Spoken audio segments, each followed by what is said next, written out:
Well, can't say I expected that. That would be me. 2023 has been an absolute steam train for animation with Puss in Boots: The Last Wish, Spider-Man Across the Spider-Verse, soon to be released TMNT movie, the Mario movie, and of course what we're talking about now, Nimona. This has been one of the most interesting movies to keep up with in a long time, because this movie almost never existed. Yeah, I know what you mean. What do you mean by that? Well, this movie was actually cancelled. You see, this film was originally made by Blue Sky, the same people who brought you the Ice Age and Rio movies. But they were acquired by Disney, and when they were acquired by Disney, they decided to end them. Your services are no longer required. Yeah, the last thing Blue Sky produced was Spies in Disguise, several years ago by now. And although not a great note, it's not a bad note to leave out on. And it was very disappointing to see Blue Sky be shut down, especially when they had this in the pipeline. So what saved this movie? Well, since Disney had no trust in it, since they cancelled the company, the rights went up in the air essentially, and the movie was bought out by Netflix, who went in to refinish the film and have it released on Netflix. The fact that we even are seeing this movie blows my mind, especially because it was so close to being just a forgotten memory. So, having seen it, what do I think of it? Was the resurrection worth it? Or should this movie have stayed dead and buried? Well, thankfully, I am so glad I saw this movie. This was a really good film. I'm not joking, I had a smile on my face the entirety of this movie. Well, not the entirety of this movie, I'll go into that later, but this movie just was so charming. It really felt like a passion project. And it just makes me wonder, how could someone at Disney shut this down? It's like, it was so well crafted, with so many great elements. The style really was spectacular for this. But what's the film about? Well, the film is about this girl called Nimona, and this guy called Ballister. Ballister was going to be knighted, but is framed for the death of the queen, making him a fugitive on the run. He meets up with Nimona early in the film, and they create a nice dynamic duo that work off each other really well, reminding us of some early 2000s team-up movies, where they have to uncover the truth and stop the hidden bad guy and clear Ballister's name. Yeah, off that basis alone, non-spoilery basis, you wouldn't think this movie would be that complex, but honestly, the biggest problem of this movie for me is that it tries too much in such a short amount of time. Like, we don't really get a proper introduction to most of these characters. Nimona just kind of shows up out of nowhere, and we don't really find out more about her after, like, near the end of the film. And Ballister is a guy who was never born into this knighthood, but for some reason was chosen to be a knight and trained as one from a child. Like, this is such a very specific choice for the film, and it's very important to the story, but they never really explain why the queen chose him to be raised and brought up as a knight. That's never really explained. Like, there's just so much going on in this movie, with the characters' backstories, the hidden motives, the messages, and the entire world itself. It can be so confusing at times because they're trying to cram in so much, so the pacing just feels really off at moments. Like, trying to watch certain scenes, it feels like some things can be rushed, or that some things made... That's what this film feels like. It just feels like it's on a constant go machine. There are very little moments where they take a break from all the action and story and just settle down. And that's a real shame because everything in it is really good. I just think that it's just too fast. Like, there's just a little too much that they tried to explore in this movie. And not all of it pays off very well. But what does pay off is the messages they do get across. The messages of this movie are a little basic, honestly, you know, never judge a book by its cover. The themes of government lying. Yeah, there's a lot of themes in this movie. But I think the theming around Nimona is the strongest.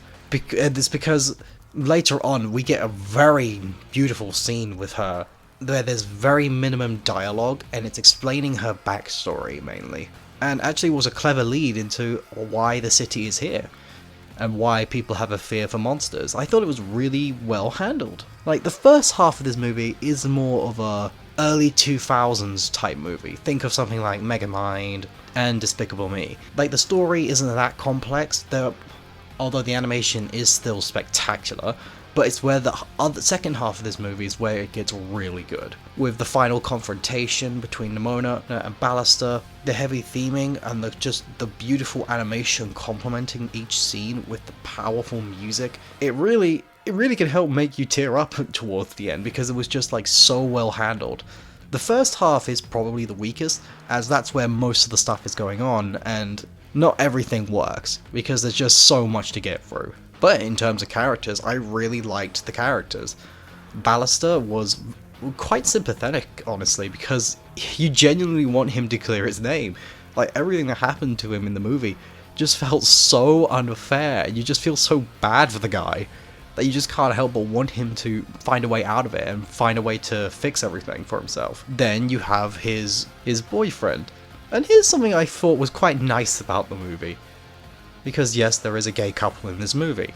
But what I liked about this couple was the fact that that's not what I was thinking about when I was watching it. I wasn't thinking about, oh, here's a gay couple. Now I was just thinking, oh, here are two people who love each other. That's what I appreciate about this movie. It didn't try to overemphasize it or make it the main thing we should be focusing on. No, it just focused on the people themselves and their relationship with each other. Not the fact that they're gay alone, like so many other properties and movies are doing now. So yeah, I thought the way they implemented that was really quite tasteful and very nice. Then you have Nimona herself, and she's just an absolute joy. She's animated so cleverly, with a lot of animalistic movements and subtle details being added.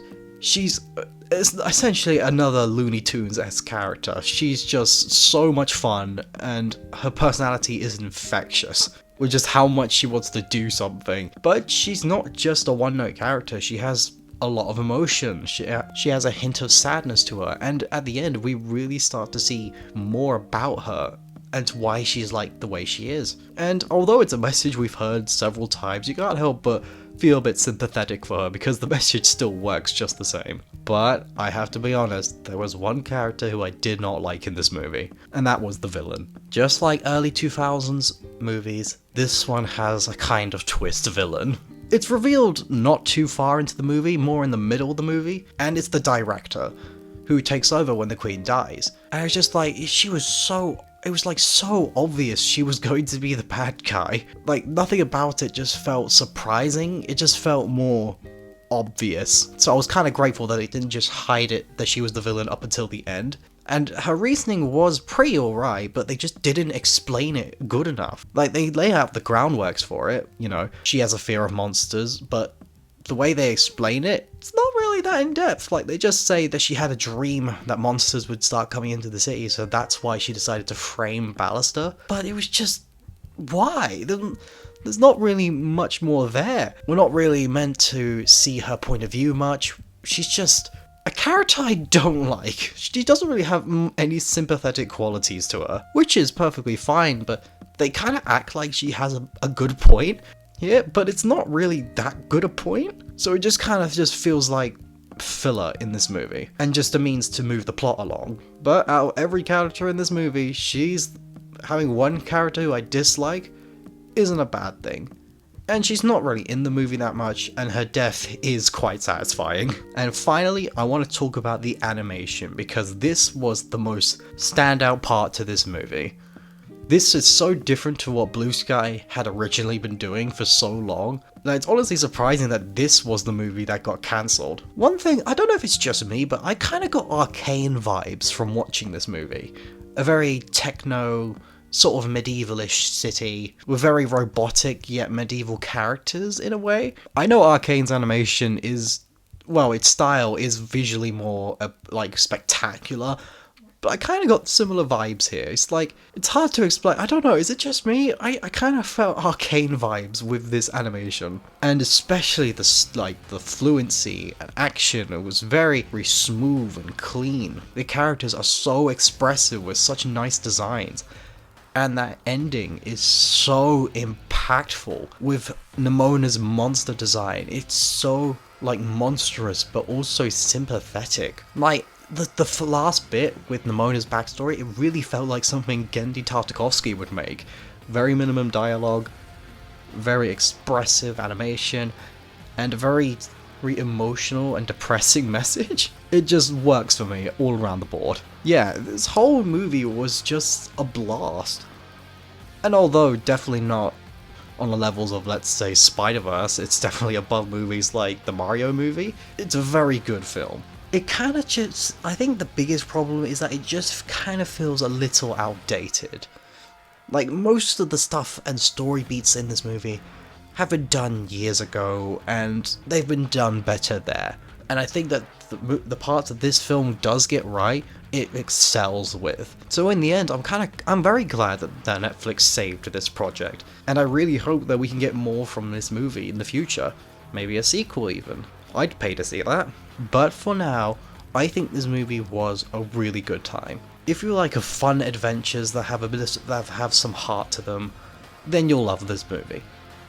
You expect anything on the level of Spider-Verse, you probably won't get that here. But overall, I'd give this movie a solid 7 out of 10. Leave me your thoughts of the movie in the comments, and I will see you all next time. Oh yeah, and for those of you wanting to know what next video is going to be, here's a little clue.